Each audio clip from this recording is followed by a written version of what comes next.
הבה נבחן אם יש ביכולתנו לסלק את t מבעיה קצת יותר מעניינת. נדון במקרה בו x שווה ל3 פעמים קוסינוס t ו-y שווה ל2 כפול סינוס t. וננסה לסלק את הפרמטר בדומה לדרך שנקטנו בה בסרטון הקודם, במקום שפתרנו עבור t באיברים של x או y ואז להציב בחזרה. נעשה זאת, אבל קודם כל נבחר כי פעולה זו מביאה לידי תשובה לא אינטואיטיבית. נתחיל שנפתור ל-t, ונוכל לבחור בכל משוואה משום שהסיבוכיות שלהן זהה, ולכן נתחיל את הפתרון על ידי זה שנחלק את שני אגפים ב2. נקבל y חלקי 2 שווה לסינוס t, ועכשיו ניקח את הארק סינוס של שני האגפים, או את ההופכי לסינוס בשני אגפים, ורצוי לכתוב ארק סינוס, משום שאנשים לעתים מבלבלים את ההופכי לסינוס בחזקה, בחשבם שזה בחזקת מינוס 1. ארק סינוס של y מחולק ב2 שווה ל-t. אבל נבצע זאת קצת בצד, והטוב ביותר היה לעשות זאת בשיעורי הטריגונומטריה, אבל אנחנו נמצאים כאן וברצוננו למנוע בלבול. נניח y, ונדון בארק סינוס של כל דבר. נניח y. הדרך האחרת לרשום זאת היא סינוס במינוס 1 של y. וכפי שכבר ציינו, שני ביטויים אלו זהים, אבל הכתיבה הזאת עשויה להיות עמומה ומבלבלת, משום שהיא יכולה לציין סינוס של y בחזקה שלילית של 1. מה? סינוס y בחזקה שלילית של 1 זה שווה ל1 חלקי סינוס של y. וביטוי זה וארק סינוס הם בהחלט לא אותו דבר. לכן עלינו להיות מאוד זהירים ולהבטיח כי לא להתבלבל כאשר מישהו כותב סינוס הופכי מעין זה. ברישום סינוס של y, משום שהם לא באמת מעוניינים בחזקה שלילית של מינוס 1. מצד שני, אם מישהו רוצה לרשום סינוס בריבוע של y, זה ללא כל ספק אותו דבר כמו סינוס של y בריבוע. אותו דבר. למעשה היה יפה אם זה היה הרישום המקובל, יותר משום שהוא לא יגרום לאנשים לחשוב ש2 ומינוס 1 נמצאים שם, וזה רק סינוס של y. ולכן זה יכול להיות לא החלטי, וכמובן אם זה היה שלילי זה היה מינוס 2, ואז זה יהיה מחולק בסינוס של 1 חלקי סינוס y בריבוע. וזאת הסיבה להסבר הארוך והמפותל למה רושמים ארק סינוס במקום סינוס הופכי.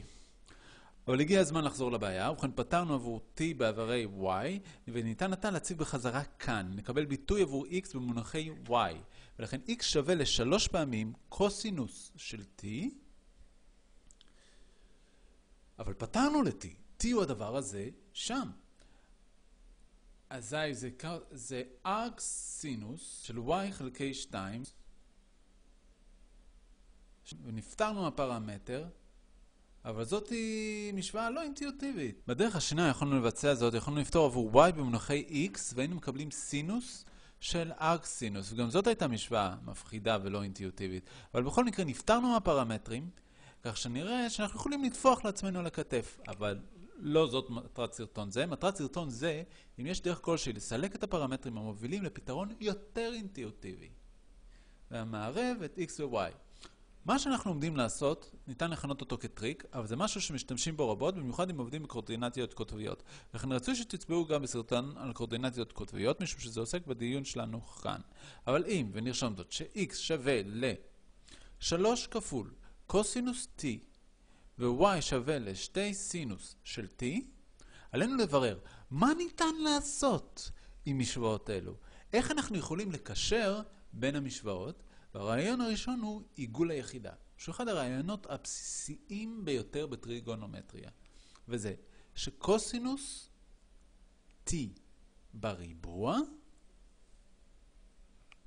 ועוד סינוס t בריבוע שווה ל1, וזוהי תוצאה מעיגול היחידה. כפי שסברנו בשיעור על עיגול היחידה, זה משום שהנוסחה לעיגול היחידה היא x בריבוע ועוד y בריבוע שווה ל1.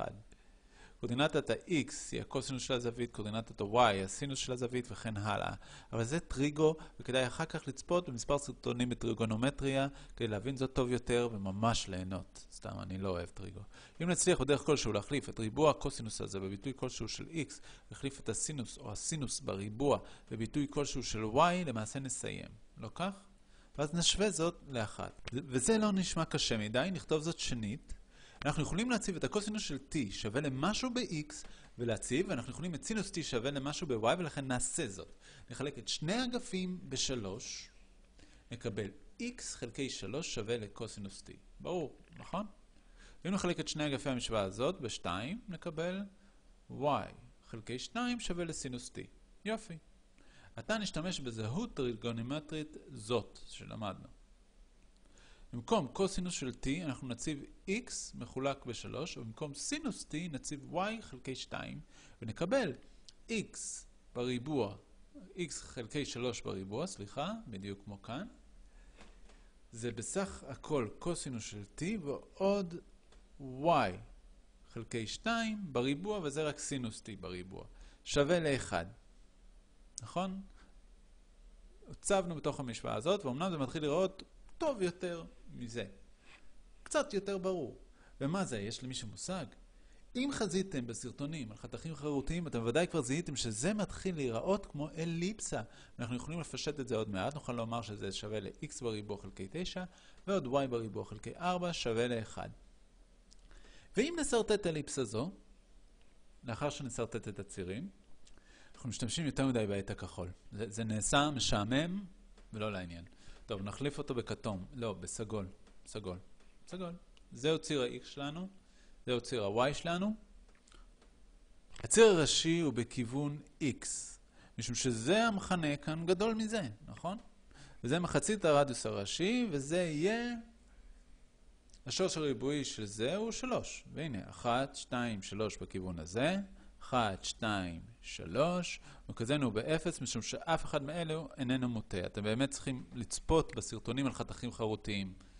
ומחצית הרדיוס הקטן הוא מהשורש הריבועי של 4, כלומר 2. מקבלים 1, 2 ו-1, 2.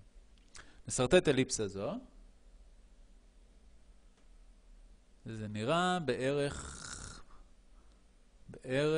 כך. הנה לכם.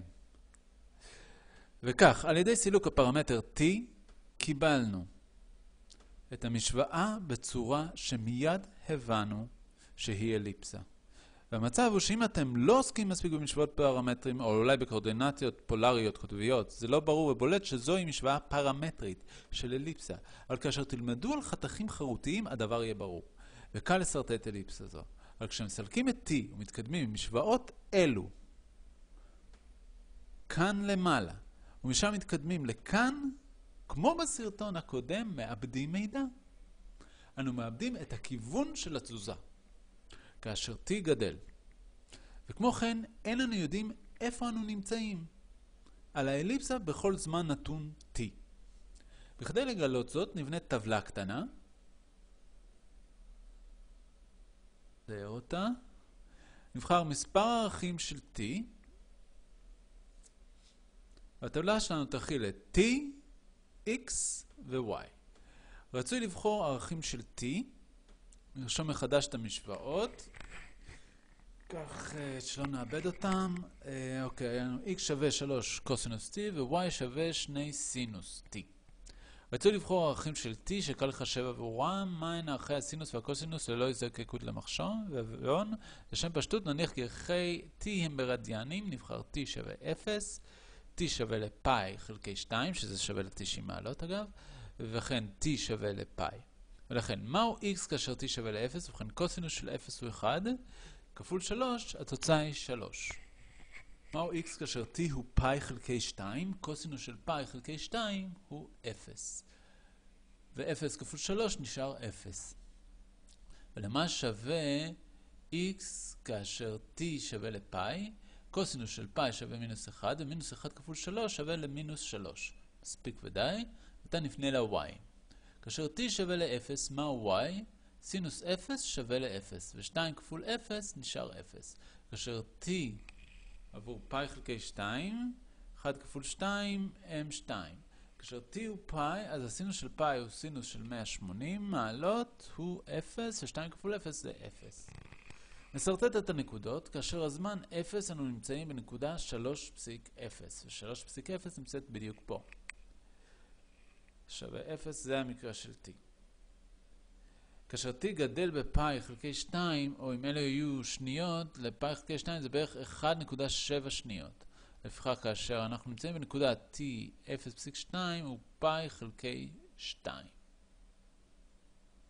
בדיוק במקום הזה, כלומר זהו כאשר t שווה לפאי חלקי 2. כאשר t ממשיך לגדול קצת, כאשר אנו ב-t שווה לפאי, אנו נמצאים בנקודה מינוס 3.0. אנחנו כאן, זה כאשר t שווה לפאי, היינו יכולים לרשום 3.14159 שניות, בערך 3.14, פאי. וצריך להבהיר כי t לא צריך להיות זמן, איננו חייבים לעסוק בשניות. אם כי נוח לחשוב בצורה כזאת, שוב, יכולים לתאר כי זה חפץ הנמצא במסלול סביב חפץ אחר, ולכן אנו יודעים מהו הכיוון. כאשר לפאי התקדמנו במסלול זה, t גדל מ-0 לפאי חלקי 2, בכיוון מנוגד לסיבוב של השעון, כך שהכיוון של המשוואות הפרמטריות של t הוא בכיוון הזה. אבל אתם יכולים לשאול, למה אנחנו זקוקים ל3 נקודות? היינו מסתפקים ב2 נקודות, והיה לנו קו. אם הייתה קיימת רק נקודה זו, ורק נקודה זו, הייתם טוענים שהגענו מכאן לכאן. אבל זה לא היה מספיק, משום שאולי השתמשנו בדרך השנייה, לכן בעזרת הנקודה השלישית אנחנו יודעים בוודאות שהכיוון הוא נגד השעון. מה יקרה אם ניקח את t מ-0 לאין סוף?